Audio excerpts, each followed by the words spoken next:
Okay, standing room only. I like this. Thank you all for coming. I'll try to keep you awake in the post-lunch energy lull here. So I'm delighted to be here and share with you a little bit of our story. I'm Janet Chaffin again with Stanley Black & Decker. I am president of the AeroScout Industrial Division of Stanley Black & Decker. And what I wanted to share with you today is a little bit about our business and where we're going with the Internet of Things. Generally, Stanley's considered a very lean operation. You know, we really have adopted those principles for many, many years and made a lot of progress on that front. But we know that we have to keep innovating along those lines and keep improving if we want to stay competitive out there in this connected world today. And so one of our top initiatives that we have, it's one of the top 5 initiatives of the organization as we look at growing our company organically, is digital excellence. And it's something that we really embarked on seriously last year, and it's one of the top 5 pillars of our strategy overall for 2015. I'm going to share with you today one example specifically where we implemented the smart factory complex or concept in one of our customers. Am I doing that? Okay. So in one of our sites, our professional power tools plant in Reynosa, Mexico, we implemented this smart tools concept, and that's really what I want to share with you a little bit about that today. So I think I'll have slides here pretty quick again. I'll just talk to the next slide, even though it's not up there yet. Stanley Black & Decker is an $11 billion organization. We're a global company. We've been in business for over 170 years. So, you know, we've been around for a while. Of that $11 billion, $7 billion roughly is our tools business, which you're probably familiar with us from the tools standpoint. You probably have seen our tape measures and our different tools in Home Depot, and that's what most people think of when they think of Stanley Black & Decker. But there's another segment that's devoted to other areas. One is security, and then we have a healthcare division. We have a infrastructure division that does pipelines for oil transport. And then we also have the engineered fastening division, which does fastening systems for everything from automobiles to smartphones. AeroScout is part of that fastening division. And I can talk a little more later about how that fits in, but that's the part that we've been with Stanley Black & Decker now since June of 2012 when we were acquired. Our professional power tools plant in Reynosa, Mexico is a 500,000 square foot manufacturing facility. There we manufacture the DeWalt and Porter Cable brands of professional power tools. You've probably at least seen DeWalt power tools. A lot of people use those at home as well. And it's a pretty good-sized plant. We have 40 manufacturing lines with a variety of products manufactured across those lines with 3 discrete areas, molding, motors, and assembly. So this was the first factory that we decided we would try to implement the smart factory.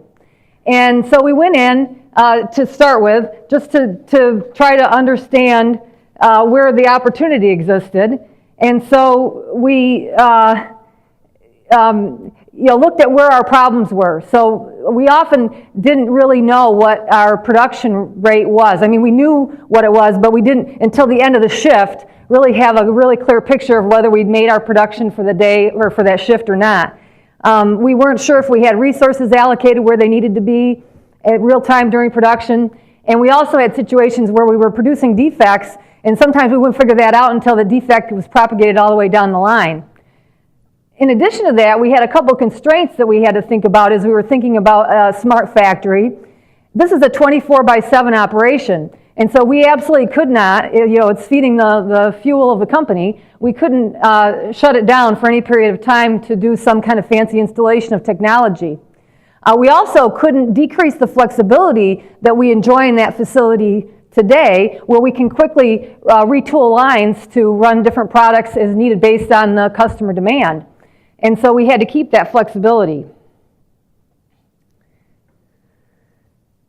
So we had, as I mentioned, we were well known and already pretty indoctrinated into the whole world of lean. And so we had a couple of our lean experts come in for a couple of days, and they walked the floor with the supervisors as well as interviewed many of the workers, and sort of started dreaming up a solution together with the management of the facility.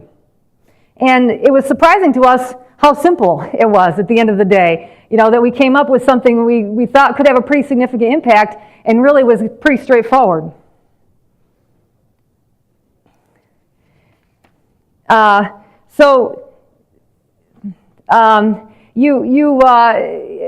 our factory, we already are enjoying a Cisco Wi-Fi network already in place in the facility. So that was one advantage that we had in this facility. It was already pretty well connected wirelessly.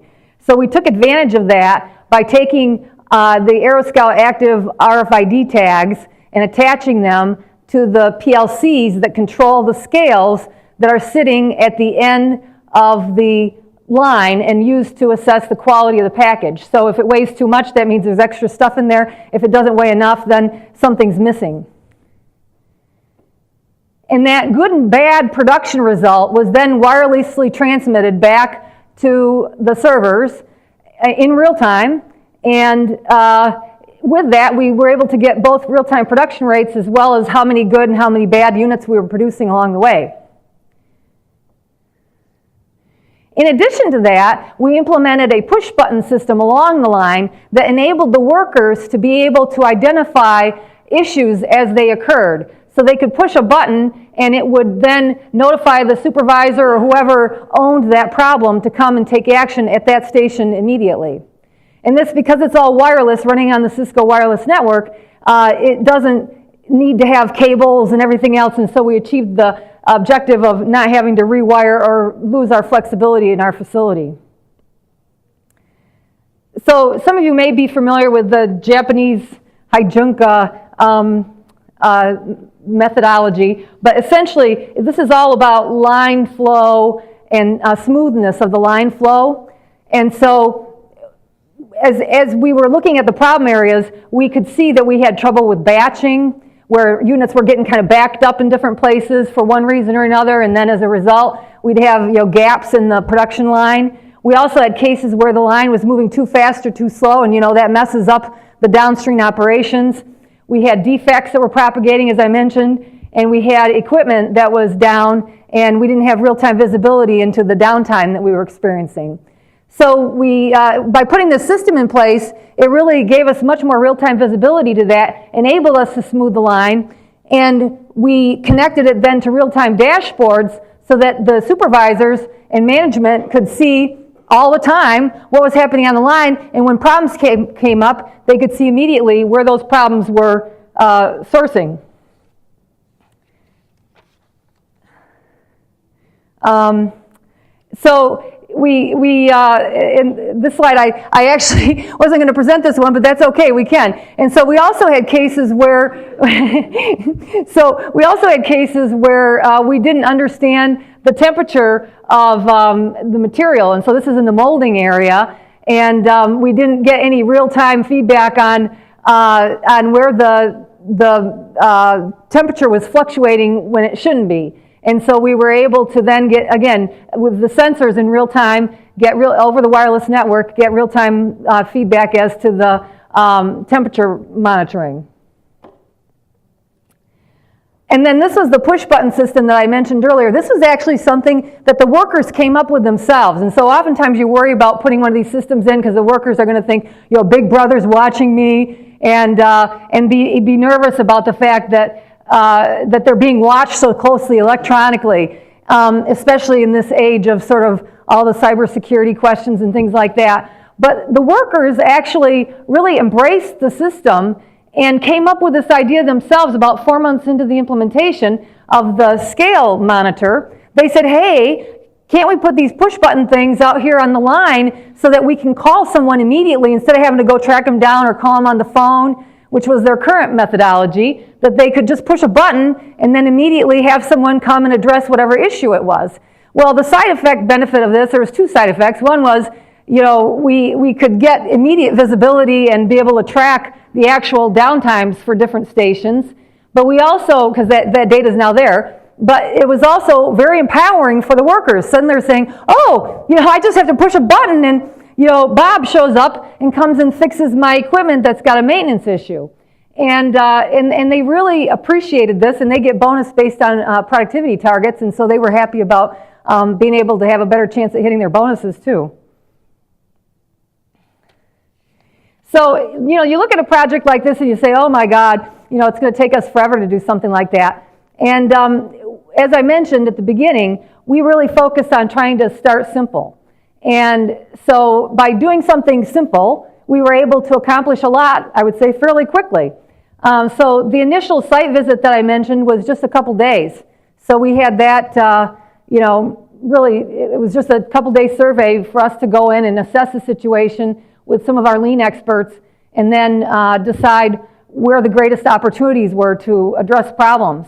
We ran that first deployment that we put in with the device attached to the scale. We ran that for about 6 weeks, and it took us about a month to put it in, and then we ran it for 6 weeks, and just to make sure we had all the bugs worked out. We didn't want to keep deploying something that was had problems. And so we worked out all the bugs, got it rolling good, and that took 6 weeks. And then we were able to bring up another line, one after the other, one per week. And so that was exciting. And then I mentioned that about 4 months into it, the workers came up with the push-button panel idea, so we implemented that about 4 months into it. And then finally, the temperature monitoring was something that we implemented toward the end 6 months later. So you can see it was a pretty quick deployment of a technology like that. And the results is the most exciting part. You look at these, and a lot of people look at it, well, they must have been really screwed up to get those kind of results. But really, we're not that screwed up. And so and you really can get these kind of results just with fairly simple, straightforward kinds of Internet of Things applications and smart factory kinds of applications. So we were able to increase our overall equipment effectiveness by 24%. We improved our quality by 16% as measured by defects per million operations. We improved labor utilization from 80% to 92%, and we were able to increase the line throughput by 10%. And so, these are pretty dramatic improvements that we were able to make in a very mature factory without any line disruption or, major issues to have to go and reconfigure the whole plant or something. It was simple. And then the soft benefits I mentioned already, the biggest thing was just the fact that the workers were excited about it and felt empowered, and it gave them sort of a new thing to do, a new enthusiasm about their job. In terms of lessons learned, none of these projects happen without their hitches or learnings throughout the process. So I mentioned start simple, and it's better just to do anything than to do nothing was the thing. I think sometimes you can get analysis paralysis with these things and say, oh, we've got to study this and that and have it just right. We just said, you know what? We went in 2 days and figured out, oh, we've got these opportunities. We said, let's just try it and see what we get. And that really made a difference for us. It was really, we could very quickly have an impact. And then having something that integrates with the current manufacturing environment without having to have a serious disruption of the plant operations because you're installing something or having to run a lot of cable, things like that, was another significant success factor for us. We were planning for future expansion, so we that was something we actually didn't think about so much at the beginning. We thought, well, that'll be a high-class problem to have when we get to it. But it actually happened quicker than we expected and with a little bit more energy than we expected. And so we had to kind of take a period of, take a deep breath and say, okay, let us catch up with you so that we can continue to deploy this. I'll talk about that in a second as far as where we go next. And tying it to a business initiative was also important because we, because we tied it back to our digital excellence initiative that's coming from the very top of Stanley Black & Decker, you could go all the way down the chain and explain why we're doing this to people, and they would get it. And of course, the people up the chain get it too, because it's having an impact on their daily work. So both up and down, you have to think about that. And then the line knows the line best. So the workers, the one thing that was really truly one of the most, the biggest lessons we learned was the fact that the workers out there really knew where their problems were, and you have to trust them to tell you and ask them the question, well, where could you be more efficient? And it's surprising. It was surprising to us at how receptive they were and engaged they were in helping us to formulate the solution and get it in place. And then the last point is just finance will ask for ROI guaranteed. And so, the ROI case for this one for us was actually pretty easy because we already had the Wi-Fi network in place, and the technology is mostly technology that we own. And so from that point of view, it was a straightforward investment decision. But AeroScout is a business, we're often helping other companies do the same sort of thing. And ROI is always a critical factor that it has to be considered right from day one in assessing one of these projects, because no one wants to spend a lot of time on something that's not going to pay back for you. And so where can you get the biggest bang for the buck is always the question. And finally then, as far as future plans go, the next step is the plant-wide rollout. As I mentioned, we had to take a kind of a breather because we implemented all this cool stuff, and some of it was beta product that needed to finish testing, and we wanted to work out some of the kinks in it and make sure it was fully scalable for an operation like what we have in many of our factories at Stanley Black & Decker. So we've got to finish rolling out in our factory at Reynosa, and then we've got additional opportunities within Reynosa that we can see that we want to implement besides the ones I just described to you. So we want to, there's some other areas within the temperature monitoring and the molding area that we feel there's additional opportunity. And then there's a more complicated, but we think a high value deployment that has to do with line side parts inventory availability. And so that's involving real-time location. And so it's a little bit more complicated to implement than what we've done so far, but we feel like we've got enough momentum with what we've done to be able to support that additional initiative. And then, there's other sites really screaming to get this now based on the results that we got. We have 7 professional power tools plants, and we're planning to deploy across all 7 of those plants. And then the Stanley Engineered Fastening factories, which I'm part of that business, and they're saying, Janet, when can we get it? And so that's probably the next target after we finish the professional power tools, or at least in parallel with that. So that's kind of the summary. In general, we're I have to say we're quite proud of what we've been able to accomplish, and we feel like we're living proof that the Internet of Things is real and can deliver real value, even in a very mature industry. So thank you very much.